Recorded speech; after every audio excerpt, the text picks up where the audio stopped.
राधे राधे बंधुओं, भक्ति गीत वर्षा में आपका हार्दिक अभिनंदन है। आज मैं आपको गोवर्धन जी की कहानी का स्मरण कराती हूँ। बंधुओं, दिवाली के दूसरे दिन गोवर्धन की पूजा होती है। बोल गोवर्धन महाराज की जय। एक दिन भगवान कृष्ण ने देखा कि पूरे ब्रज में तरह तरह के मिष्ठान तथा पकवान बनाए जा रहे हैं। पूछने पर ज्ञात हुआ कि यह सब वक्रासुर सहारक मेघ देवता इंद्र की पूजा के लिए तैयार हो रहा है। इंद्र की प्रसन्नता से ही वर्षा होगी, गायों को चारा मिलेगा तथा जीविकोपार्जन की समस्या हल होगी। यह सुनकर भगवान श्री कृष्ण ने इंद्र की निंदा करते हुए कहा कि उस देवता की पूजा करनी चाहिए जो प्रत्यक्ष आकर पूजन सामग्री स्वीकार करे।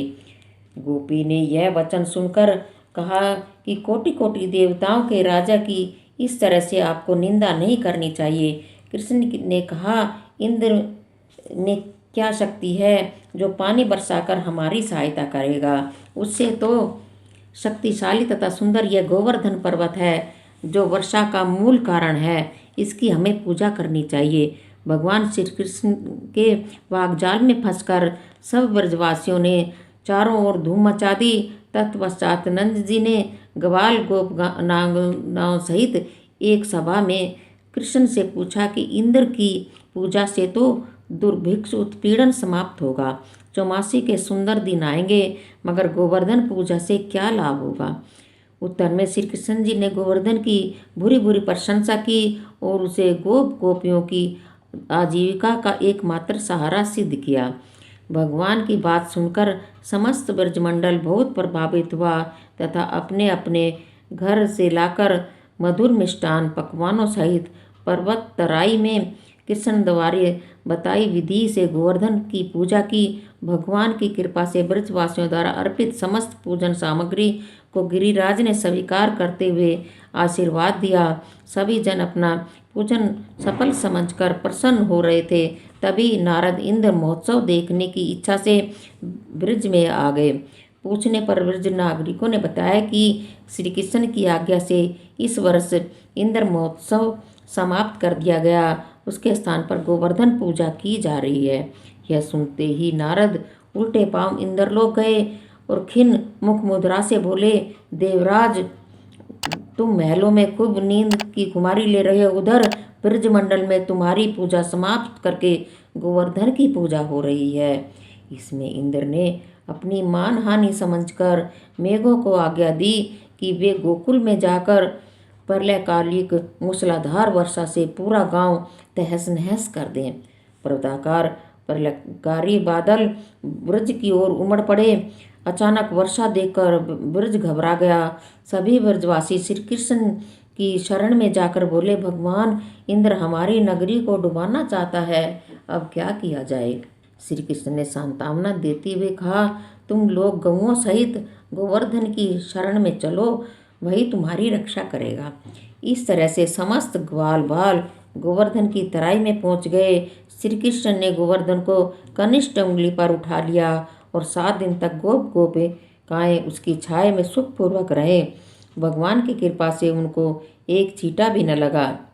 इससे इंद्र को महान आश्चर्य हुआ। तब भगवान की महिमा को समझकर अपना गर्व जानकर वह स्वयं ब्रज में गया और भगवान कृष्ण के चरणों में गिरकर अपनी मूर्खता पर महान पश्चाताप किया।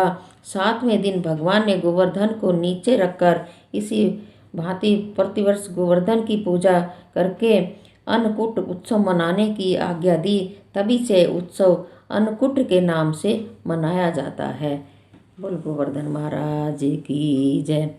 श्री गोवर्धन महाराज महाराज, तेरे माथे मुकुट विराज रहे। श्री गोवर्धन महाराज महाराज, तेरे माथे मुकुट विराज रहे। तो पे पान चढ़े तो पे फूल चढ़े, तो पे पान चढ़े तो पे फूल चढ़े, तो पे चढ़े दूध की धार, हो धार। तेरे माथे मुकुट वीर रहा, तेरे कानन कुंडल साज रहे, तेरे कानन कुंडल साज रहे, तेरे गले वैजंती माल ओ माल तेरे माथे मुकुट विराज रहा। तेरे गले वैजंती माल ओ माल तेरे माथे मुकुट विराज। हाँ तेरी सात कोस की परिक्रमा तेरी सात कोस की परिक्रमा तेरी दे रहे नर उरे ना अरे ओ नारे तेरे माथे मुकुट विराज रहा। श्री गोवर्धन महाराज महाराज तेरे माथे टिक मुकुट विराज रहा। तेरे जतिपुरा में दूध चढ़ते तेरे जतिपुरा में दूध चढ़। तेरी हो रही जय जयकार होकार तेरे माथे मुकुट विराज। तेरे चरणों में मानसी गंगा बहे तेरे चरणों में मानसी गंगा बहे।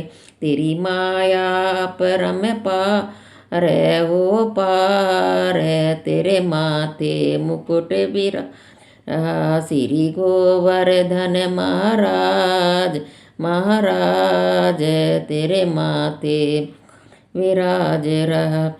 चंद्र सखी भज बाल कृष्ण छवि चंद्र सखी भज बाल कृष्ण।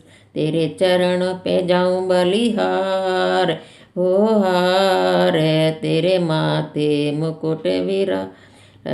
श्री गोवर्धन महाराज महाराज तेरे माथे मुकुट विराज। बोल गोवर्धन महाराज की जय। बंधु चैनल को लाइक शेयर और सब्सक्राइब करें और बेल आइकन भी दबाएं जिससे कि आपको नई वीडियो की जानकारी मिल सके। बोल गोवर्धन महाराज की जय।